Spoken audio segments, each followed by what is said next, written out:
Hello my dear students, hope you all are very well. Today we will start question number 6 of exercise 4.3 and here is the statement.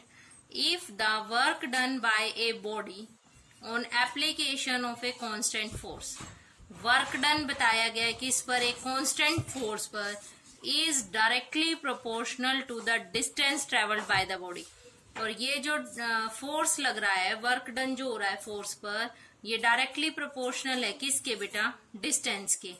Express this in the term of an equation in two variables. हमें two variables में ये equation show करनी है.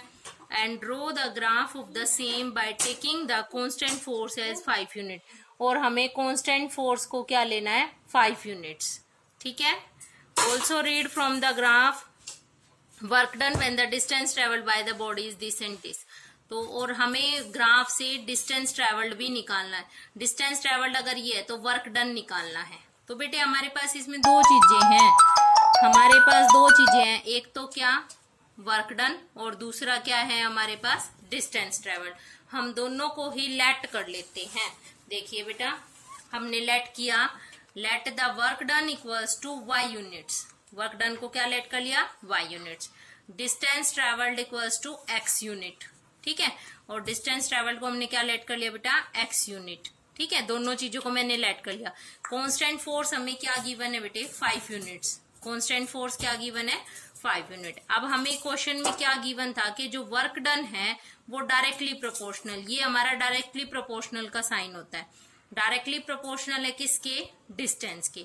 और अब आप science की terms में भी पढ़ते हैं, जब हम डायरेक्टली प्रोपोर्शनल के साइन को हटाते हैं, उसको रिमूव करते हैं, तो इक्वल का साइन लग के हमारे पास के आ जाता है. के मीन्स कांस्टेंट. के मीन्स क्या होता है बेटा? कांस्टेंट. और कांस्टेंट फोर्स हमारे पास क्या है बेटे? 5 यूनिट. वर्क डन को हमने क्या लिया है? y. और कांस्टेंट को है 5 और डिस्टेंस ट्रेवल्ड क्या है? x. तो हमारी इक्वेशन क्या फॉर्म हो गई? y equals to 5x. ठीक है. अब हम इसमें हमें इसका ग्राफ ड्रॉ करना है, तो हम इसमें वैल्यूज रखेंगे. x में मैंने वैल्यू रखी देखो 0, 1, 2 और यहाँ पे मैंने टेबल फॉर्म करके और ये ग्राफ बनाया. और जो ग्राफ में बेटे जो हम डिस्टेंस लेते हैं वो हम यूनिफॉर्म डिस्टेंस लेते हैं. Uniform distance means equal distance हो. तो जरूरी नहीं है कि हम हर बार 1, 1 का डिस्टेंस ले. तो मैंने यहाँ पे 2 के टेबल का डिस्टेंस ले लिया. बस जो डिस्टेंस है वो आपका यूनिफॉर्म होना चाहिए. और देखिए ड्रॉ करने के बाद आपके पास एक स्ट्रेट लाइन ड्राइव हो रही है. क्लियर है क्वेश्चन? बस ये बेटा डायरेक्टली प्रोपोर्शनल के साइन को आपने ध्यान रखना है. डायरेक्टली प्रोपोर्शनल को जब हम हटाते हैं तो हमारे पास एक कांस्टेंट आ जाता है और के यहाँ पर कांस्टेंट है. और कांस्टेंट की वैल्यू क्या गिवन है? 5 गिवन है. ठीक है. नेक्स्ट क्वेश्चन देखिए बेटा. नेक्स्ट क्वेश्चन है Yamini and Fatima, 2 students of class 9th of A school together contributed ₹100 toward the Prime Minister Relief Fund to help the earthquake victim. क्या कह रहा है कि यामिनी और फातिमा 2 लड़कियां हैं 9th क्लास की. उन्होंने दोनों ने मिलकर 100 रुपए कॉन्ट्रीब्यूट किए हैं किसमें? प्राइम मिनिस्टर रिलीफ फंड में. Right a linear equation which satisfy this data. इस डाटा को सेटिस्फाई करने के लिए हमें एक लीनियर इक्वेशन लिखनी है और उसका ग्राफ बनाना है. तो बेटे हमारे पास 2 कैंडिडेट है, यामिनी और फातिमा. हम दोनों का कंट्रीब्यूशन लेट कर लेते हैं. देखो कैसे लेट करेंगे? Let contribution of Yamini ₹X, contribution of Fatima ₹Y. दोनों का कंट्रीब्यूशन मिलाकर टोटल कितना है बेटा? 100. तो इक्वेशन क्या फॉर्म हो जाएगी? x + y equals to 100. ठीक है. अब देखो बेटे हमारे पास वैल्यू जो इक्वल में है वो 100 है. अगर हम यहाँ पर छोटी छोटी वैल्यूज पुट करेंगे तो हमारा ग्राफ बहुत एनलार्ज हो जाएगा. तो हम यहाँ पे बड़ी बड़ी वैल्यूज पुट कर लेते हैं. आप किसी भी वेरिएबल में पुट कर सकते हैं. आप चाहे x में पुट करना चाहें तो x में, y में करना चाहें तो y में. मैंने x में पुट कर दी. देखो बेटे सबसे पहले 0 पुट की तो 100 आ गया. फिर मैंने x की वैल्यू 70 पुट की तो y की 30 आ गई. फिर मैंने x की वैल्यू 80 पुट की तो y की वैल्यू क्या आ गई बेटे? 20 आ गई. ठीक है. इस तरह से हमने ये 3 वैल्यूज से ये हमारा ग्राफ ड्रॉ कर दिया. ठीक है. और यहाँ पर आप नोट कर रहे हैं कि मैंने जो डिस्टेंस लिया है वो कितना लिया है? 10, 10 का. ठीक है, 10 का डिस्टेंस लेके देखो मैंने पॉइंट प्लॉट करके बेटे उनके ऊपर उसकी वैल्यू भी लिखी है। आपने भी पॉइंट प्लॉट करके वैल्यूज भी लिखनी है, 80, 20, 70 और 30 और 0 और 100, और ये फिर हमारी एक स्ट्रेट लाइन आ जाएगी। क्लियर है बेटा? Question number 6 and 7। Question number 6 का बेटा एक छोटा सा पार्ट रह गया था, एक बार आप देख लीजिए। हमें पूछा गया था बेटा कि ग्राफ से आपने वर्क डन फाइंड करना है, और जबकि डिस्टेंस क्या है 2 यूनिट्स और एक बार डिस्टेंस क्या है 0 यूनिट। हमारी इक्वेशन क्या थी बेटा? डिस्टेंस क्या था बेटा? x। इसका मतलब हमारे पास दोनों बार जो वैल्यूज है वो किसकी है बेटे? x की हैं। तो हमने एक बार x में 2 पुट किया तो वर्क डन क्या आ गया बेटा? 5 × 2 10 यूनिट्स, और एक बार हमने 0 पुट किया तो वर्क डन हमारे पास आ गया 0 यूनिट। ठीक है, एक बार आप फिर से देख लीजिए बेटा क्वेश्चंस ध्यान से। तो सब्सक्राइब करें। अब हम नेक्स्ट क्वेश्चन देखने जा रहे हैं बेटा। नेक्स्ट क्वेश्चन है हमारा क्वेश्चन नंबर 8। क्वेश्चन नंबर 8 में बेटे हमारे पास 5 पार्ट्स हैं। 5 पार्ट्स देखो क्या कह रहा है। In countries like USA and Canada, USA और कनाडा जैसी कंट्रीज में temperature is measured in Fahrenheit.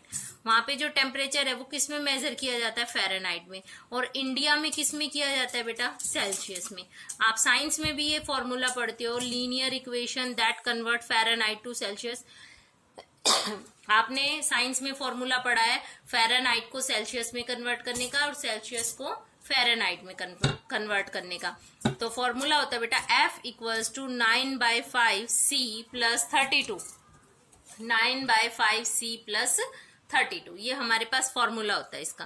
First point में कहता है बेटा draw the graph of the linear equations above using Celsius for x axis and Fahrenheit for y axis. हमने Celsius को क्या लेना है बेटा? x एक्सिस लेना है, और फ़ारेनहाइट को क्या लेना है? y एक्सिस, और हमें इसका ग्राफ बनाना है। देखिए बेटा ये रही आपकी इक्वेशन। F = 9/5C + 32। C को मैंने ले लिया x और F को मैंने क्या ले लिया बेटा? y। अब हम किस में वैल्यू रख दें? x में, क्योंकि x के साथ हमारा 9/5 कोफिशिएंट है। अब हम ऐसी वैल्यू पुट करेंगे बेटा जो 5 के मल्टीपल हो ताकि कैंसिल हो जाए। 5 के मल्टीपल पुट कर लेते हैं ताकि हमारे जो है कैंसिल होके हमारे पास वैल्यू आ जाए। तो सबसे पहले मैंने x की वैल्यू 5 पुट कर दी तो कैंसिल होके 9 + 32 41 आ गया। फिर मैंने x की वैल्यू 10 पुट कर दी तो 5 × 2 = 10, 9 × 2 = 18 + 32 हमारे पास 50 आ गया। फिर मैंने बेटा -5 पुट कर दिया। आप पॉजिटिव नेगेटिव कैसी भी पुट कर सकते हो, और कोई जरूरी नहीं है कि जो वैल्यूज मैंने पुट किया है आप भी वही सेम पुट करो। ठीक है, तो मैंने -5 पुट की तो -1 -9 + 32 ये आ गया बेटा 23। अब देखिए बेटा मैंने अपने ग्राफ को ड्रॉ करने के लिए मैंने 10-10 का गैप ले लिया, और 10-10 का गैप लेके मैंने अपना ग्राफ ड्रॉ कर दिया। सबसे पहले 5 और 51, 0 और 10 के बीच में 5 आ जाएगा, और 41 40 से बिल्कुल हल्की सी एक लाइन ऊपर, जो आपके ग्राफ में 10 लाइंस होती हैं उसमें से एक लाइन ऊपर ले ली मैंने 5 और 41। फिर 10 और 50, देखिए बेटा ये रहा 10 और ये रहा हमारा y पे 50। फिर है -5 तो ये रहा बेटा आपका -5, और 23 20 से 3 लाइन ऊपर ले लेना। ठीक है, तो अब आप इसको ड्रॉ करोगे तो आपके पास क्या आ जाएगी? एक स्ट्रेट लाइन आ जाएगी। ठीक है, क्लियर। नेक्स्ट पार्ट देखिए इसका। नेक्स्ट पार्ट में कहता है if the temperature is 30 degree Celsius. अगर टेम्परेचर 30 डिग्री सेल्सियस हो, इसका मतलब ये वैल्यू किसकी है बेटे? x की। x की वैल्यू क्या है? 30। What is the temperature in Fahrenheit? तो हमें बताना है फ़ारेनहाइट में टेम्परेचर क्या होगा। देखो अब C की वैल्यू हमारे पास क्या है बेटा? C की वैल्यू हमारे पास 30 है, तो मैंने 9/5 × 30 तो पुट कर दी। 5 × 6 = 30, 9 × 6 = 54 + 32 कितनी आ गई? 86 आ गई फ़ारेनहाइट की वैल्यू। नेक्स्ट पार्ट में आप देखेंगे तो कहा है if the temperature is 95 degree Fahrenheit.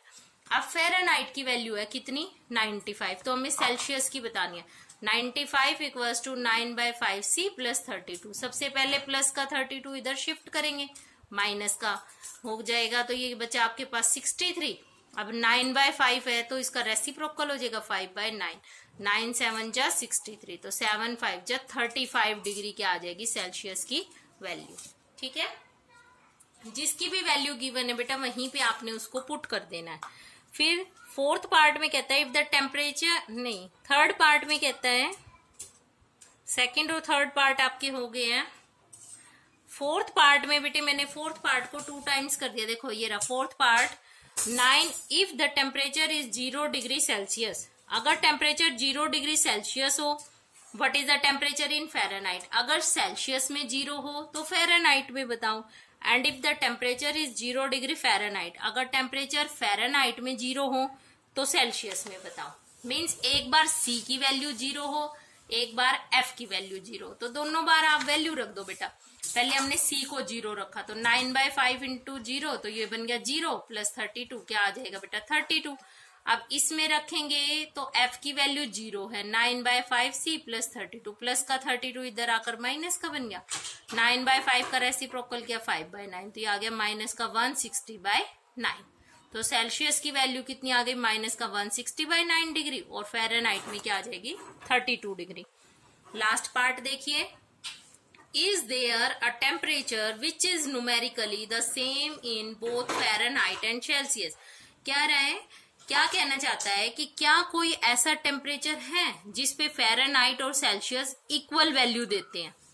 क्या कोई ऐसा टेम्परेचर है जिसपे फ़ारेनहाइट और सेल्सियस कैसे value they, equal values. If yes find it, अगर है ऐसा तो फाइंड करो। तो बेटे अगर ये कह रहा है कि इक्वल वैल्यू दे तो इसका मतलब x और y क्या हो जाए, इक्वल आ जाए, या फिर फ़ारेनहाइट और सेल्सियस कैसे हो जाए, इक्वल। तो हम क्या करते हैं अपनी इक्वेशन में, या तो दोनों जगह पे x पुट कर लेते हैं या दोनों जगह पे y पुट कर लेते हैं। क्यों किया, क्योंकि ये क्या चाहता है न्यूमेरिकली सेम वैल्यू आए। तो मैंने f को भी x पुट कर दिया, c को भी x पुट कर दिया। आप y भी कर सकते थे, आप दोनों जगह पे y, जो भी करोगे दोनों जगह पे सेम करोगे। फिर सबसे पहले 9/5x को इधर लेके आएंगे, माइनस का हो गया, एलसीएम लिया तो माइनस का 4/5x बच गया इक्वल्स टू 32। x की वैल्यू आ गई 5/-4, तो -4 से ही कटेगा तो -8, 8 5 जा 40, -40। तो so at -40 degree it will numerically same. -40 degree पर हमारा फ़ारेनहाइट का टेम्परेचर और सेल्सियस का टेम्परेचर सेम आ जाएगा। ठीक है, today our exercise 4.3 is completed. In this video question 6, 7 and 8 is done. Okay beta, bye. Subscribe.